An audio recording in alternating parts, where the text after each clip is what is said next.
اللہ فرماتا ہے، ہم نے زمین کو چیر کر اس میں اناج، انگور، زیتون، کھجور اور بہت سی فاکہہ یعنی پھل اگائے۔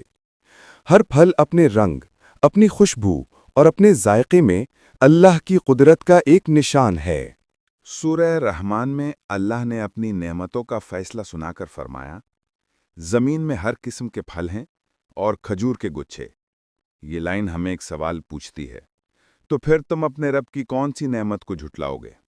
اللہ ہی وہ ہے جو آسمان سے پانی برساتا ہے اور اس ایک پانی سے زیتون، کھجور، انگور اور ہر قسم کے پھل اگا دیتا ہے۔ ایک قطرہ پانی اور اتنی انوکھی ویرائٹی، یہ تصویر صرف اللہ کی قدرت کا کمال ہے۔ اللہ نے فرمایا، ہم نے پانی سے تمہارے لیے ایسے باغ اگائے جہاں تمہارے لیے بہت زیادہ پھل ہیں، یعنی پھل اللہ کی طرف سے روزانہ دی ہوئی جنت میں ایک اللہ رحمتی مومنوں دعوت کے ہے لیے جو ہر ہماری صحت اور پسندیدہ روح پھل دونوں تیار کو فائدہ رکھے گا، دیتی ہیں۔ نہ کبھی سڑنے والے، نہ کبھی ختم ہونے والے۔ دنیا کے پھل رحمتیں ہیں، پر آخرت کے پھل انعام